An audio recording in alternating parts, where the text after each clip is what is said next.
ProLiq Podcast, unë mbështet nga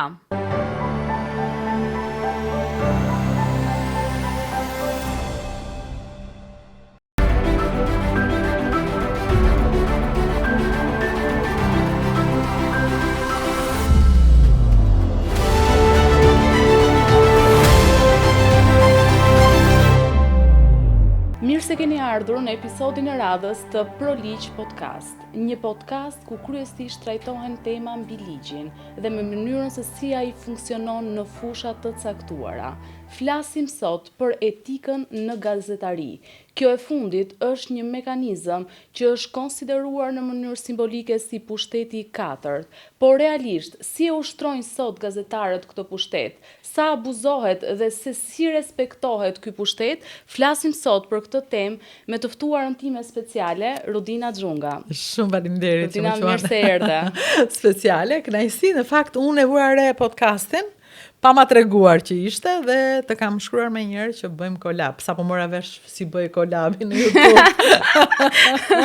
Dhe ja ku e bëm. Të cilin, si që ta shpjegova në prafasket, nuk e kam bërë asnjëherë dhe me kënaqësi të veçantë do e bëjmë së bashku, sepse formati që ne prezantojmë dhe zhvillojmë çdo ditë kërkon seriozitet. Dhe ky seriozitet duhet të justifikohet ndërmjet figurave dinjitoze profesionale siç ju jeni për mua. Mirë se erdhe. Shumë faleminderit, mirë se të gjej, baft mbar. Ke gjetur hapësirën e dur që mungon, sepse ne i njohim pak ligjet, flasim pak për to, flasim më tepër në mënyrë sipërfaqësore, të përgjithshme, por e vërteta është që duhet ta njohësh dhe ta kuptosh që pastaj të mos të shkelësh, sepse nuk varet gjithçka nga etika dhe nga karakteri, siç unë preferoj të mendoj, për shembull që varet si sillem unë, si jam edukuar unë.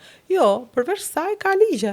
Ti duhet të njohësh ligje. Kështu që realisht ke hapur një hapësirë të paplot, ku unë më tepër se e ftuar e jote, do doja të isha dëgjuesja, ku të pyesja dhe të më tregoje se si mund të zgjidhim ne shumë gjëra në media, dhe kur flas për media, tashmë media është ajo jo tradicionale, media online, media e podcasteve. Jemi spostuar në mënyrë të natyrshme, procesi i modernizimit dhe zhvillimit teknologjisë ka diktuar atë që ti e bëre e para. Dritaren, që ishte një platformë online, e cila sot dashur pa dashur, është mund ta themi kopjuar në mënyrë të shëndetshme ose jo, pa diskutim që unë personalisht e ndaj, që është e pashëndetshme, sepse kopja është gjithmonë e rëndomt, sido që ta trajtosh.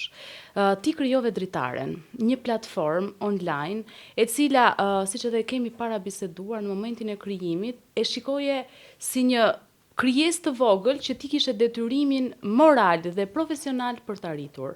Si gjendet sot Dritare në tregun online? Kur e nis diçka i pari, gëzohesh sepse ta kujtojnë her pas here që ti je e para, por e vërteta është që pastaj e vijnë shumë të tjerë dhe ky fakti që je para më shumë është rëndes për ty, se do paguash sakrificën e futurit në një tokë të panjohur.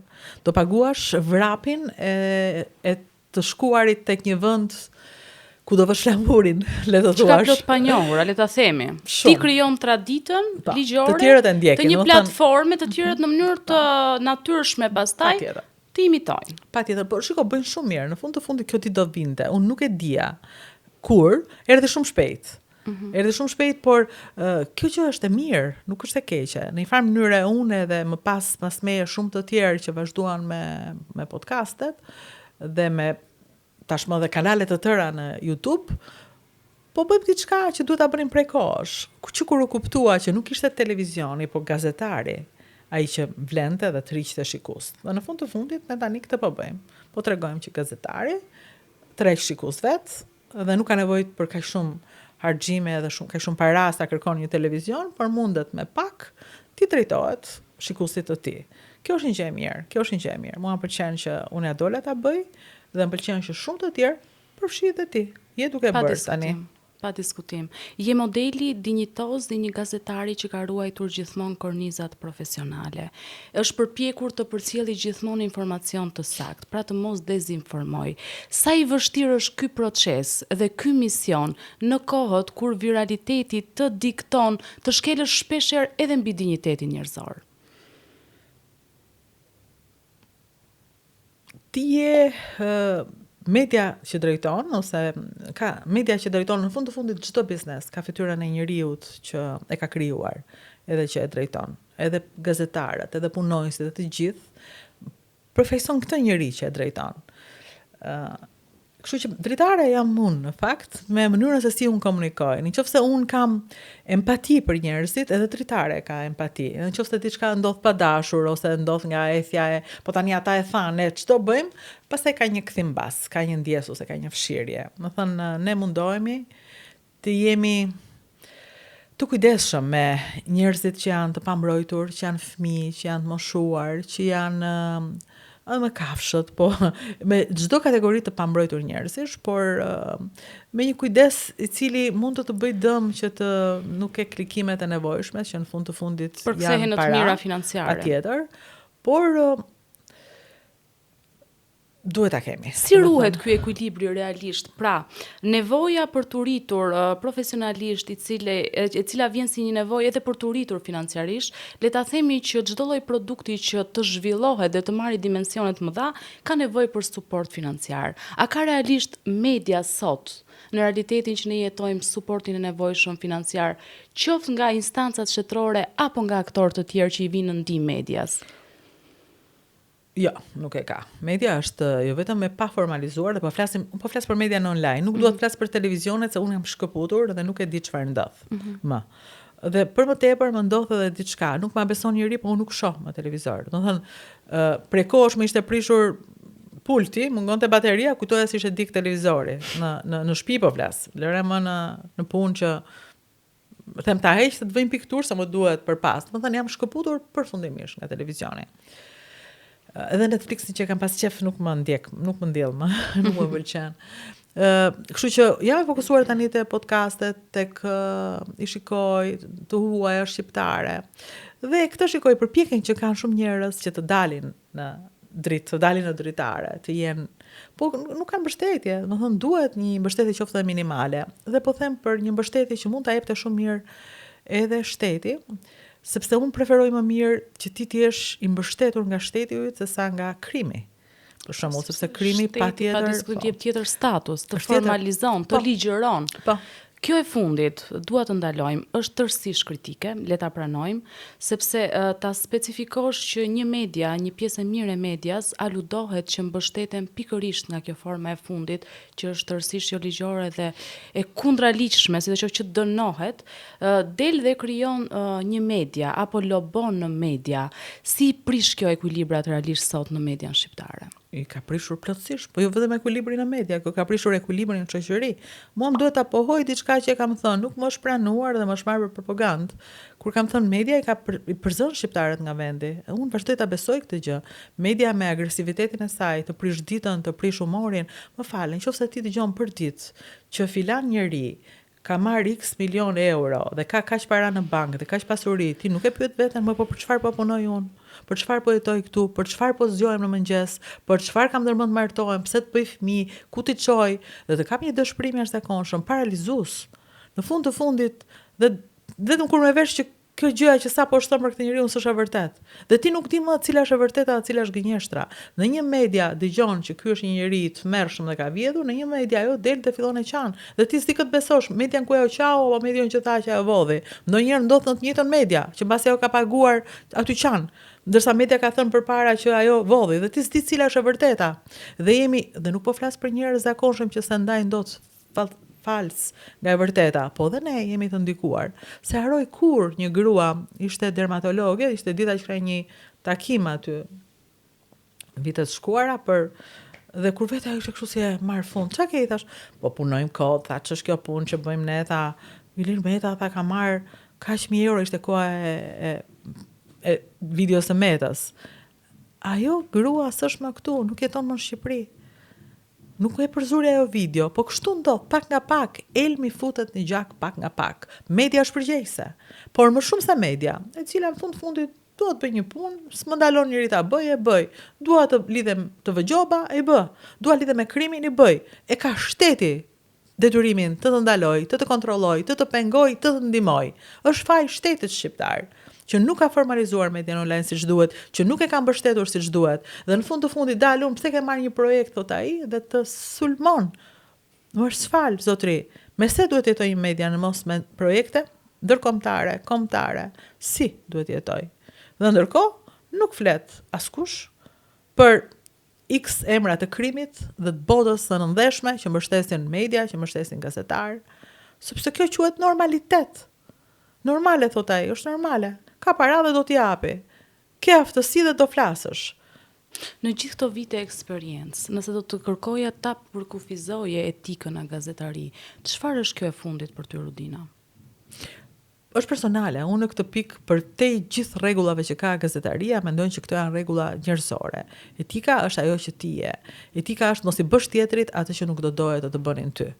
Kur maman time e ka nxjerr nga liçeni artificial, duke folur dhe mua nuk më pëlqeu ky fakt, direkt këtë ka menduar.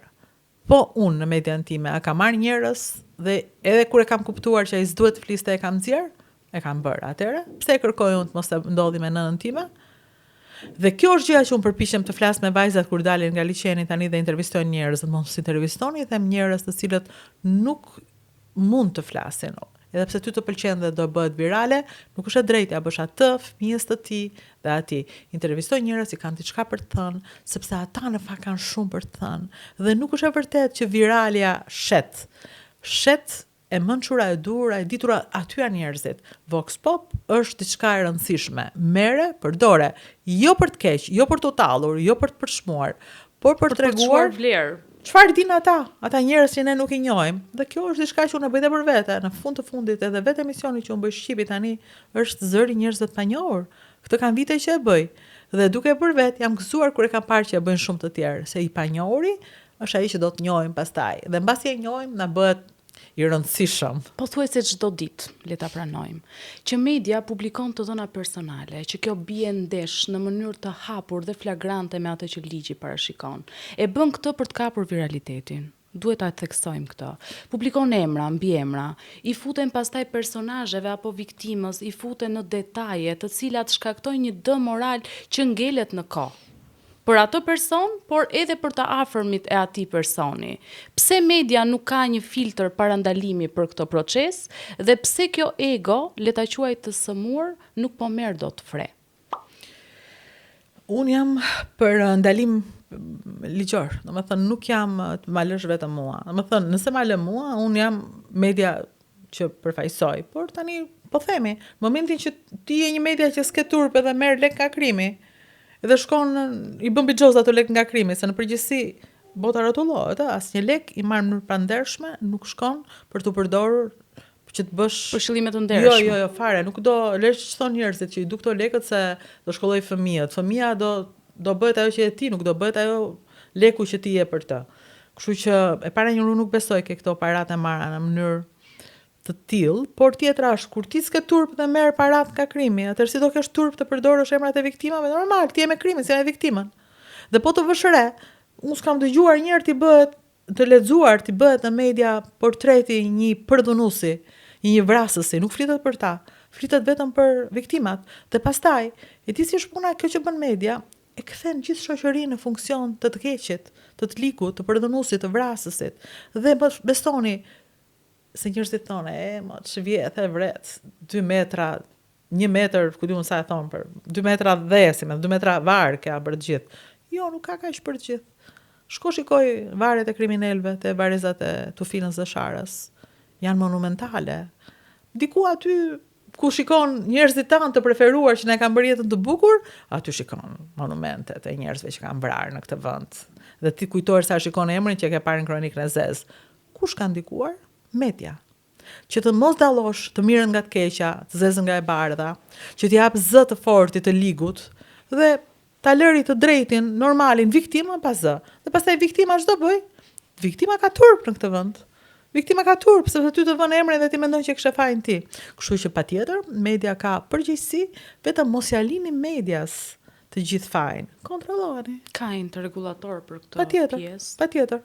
Dikush duhet kontrolloj, dikush duhet dënohet, që njerëzit e tjerë kanë frikë. Siç ka për çdo gjë duhet ketë edhe për median. Si për çdo fenomen që bëhet një model dhe më pas frenohet. S'më ndaloj njëri, kështu që do ta bëj tha. Je merr ai, ta jep i vishëm fëmijët në aksident dhe ne tani çfarë nuk dim për ata 2 fëmijë të shkret. Po pse do të torturosh? Më beso, ishte para disa ditësh, dikush solli një ndjekës e dritares, dërgoi në dritare në PayPal $1,000 për t'ia çuar familjes. Gazetarja i mori lekët, ja çoi atyre dhe ne donim që ata flisnin diçka jo për ta falenderuar, sepse ai tha nuk dua të falenderoj njëri, po të diçka për ngjarjen. Ata i thanë të kërkojmë ndjes, po nuk na vjen turp se na solli dhe lekët ishte ideja, por nuk mund të flasim. Na kemi folur kurse kishim mendjen dhe nuk bë mirë. Dhe gazetarja pa më pyetur, iku dhe tha nuk doja të imponohesha. Dhe mua më pëlqen që ajo bëri këtë gjë. Po patjetër, kjo është gjë, si mund të imponohemi? Respektoj dhimbjen. Patjetër, po i ka ikur fëmia.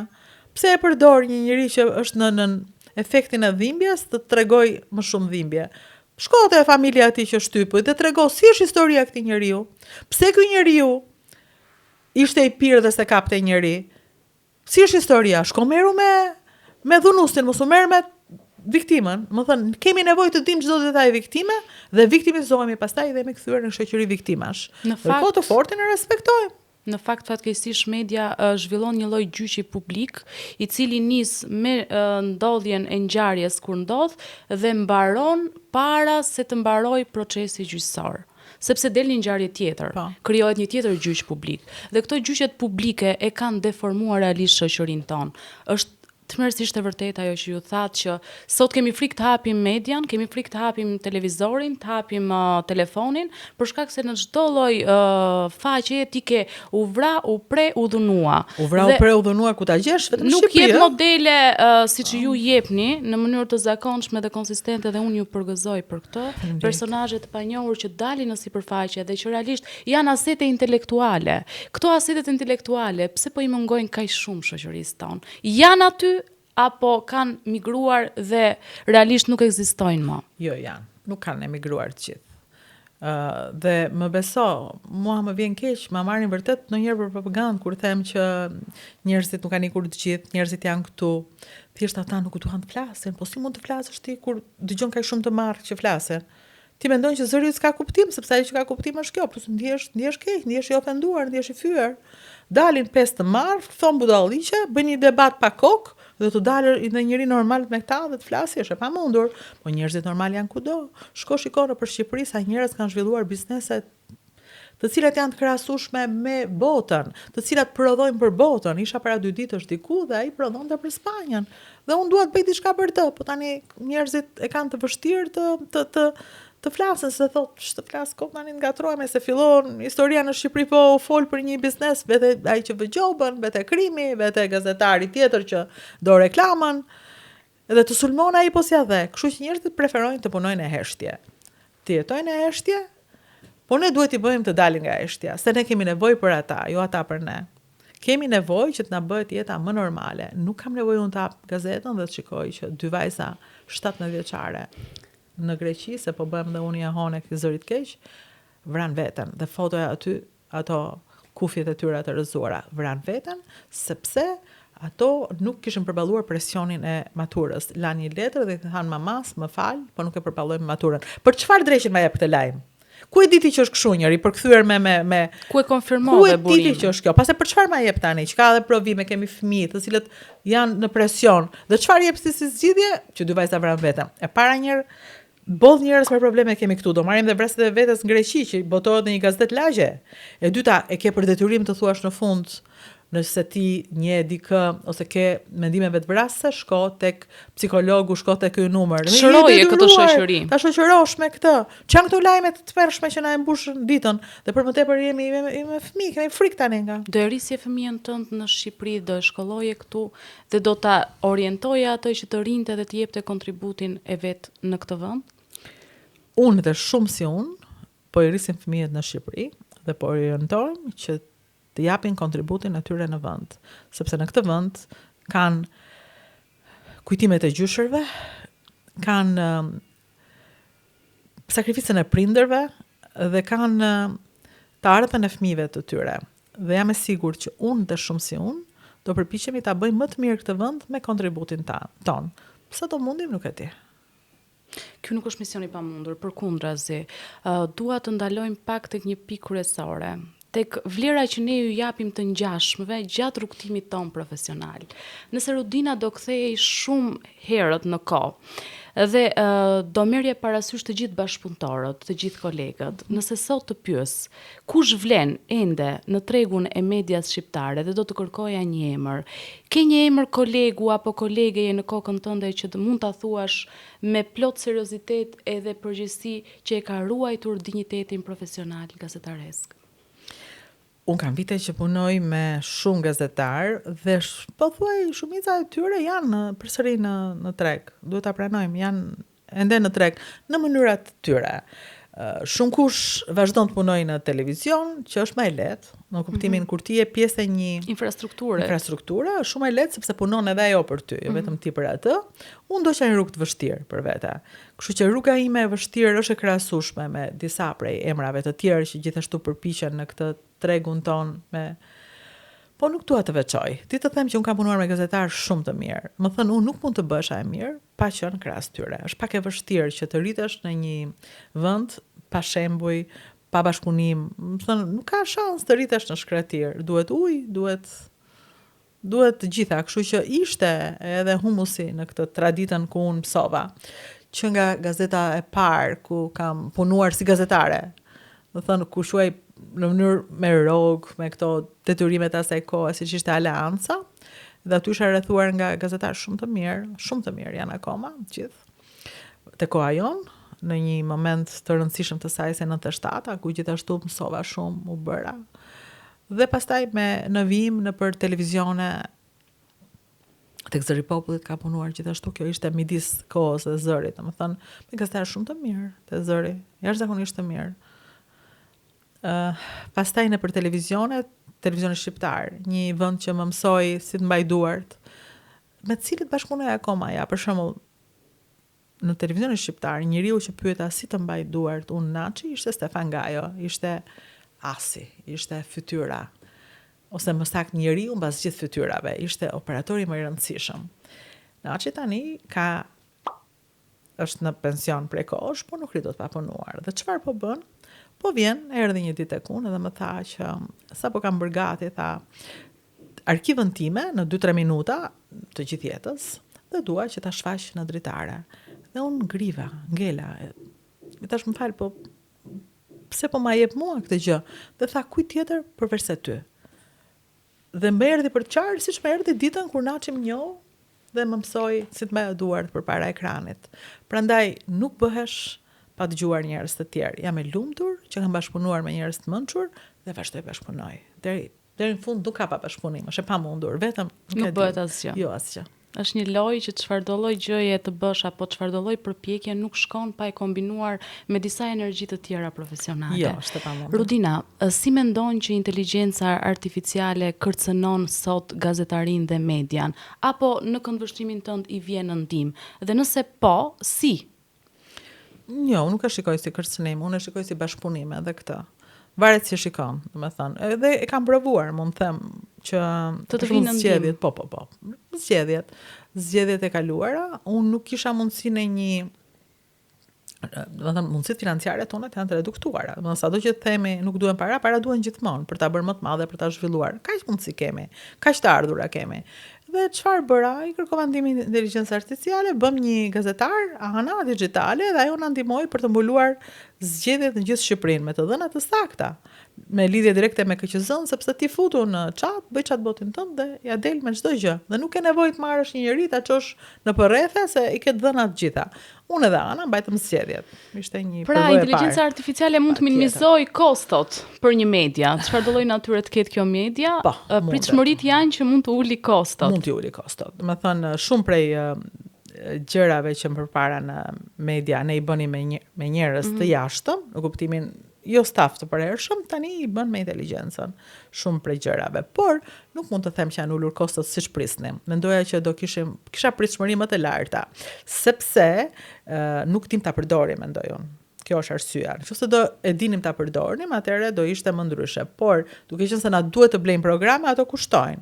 Dhe unë i kam thënë medias ku jam që më mirë të paguaj një njeri, se s'kam pse heq një njeri që e njoh, i cili ka një kredi për të paguar, që ka një jetë bashkë me mua, se sa të marr një program që nuk e njoh dhe ky më kërkon 5 tani 10 më pas. Kështu që ditën që do ta mësojmë ta përdorim mirë edhe falas, ajo do falas nuk ka asgjë çanë, po nuk u themi ta përdorim vetë, ta mësojmë vetë, do minimizojmë më tepër kostot, po për momentin jo, kostot janë të larta edhe në inteligjencës, kështu që akoma janë të krahasueshme dhe akoma janë në dilemën njeriu apo inteligjenca.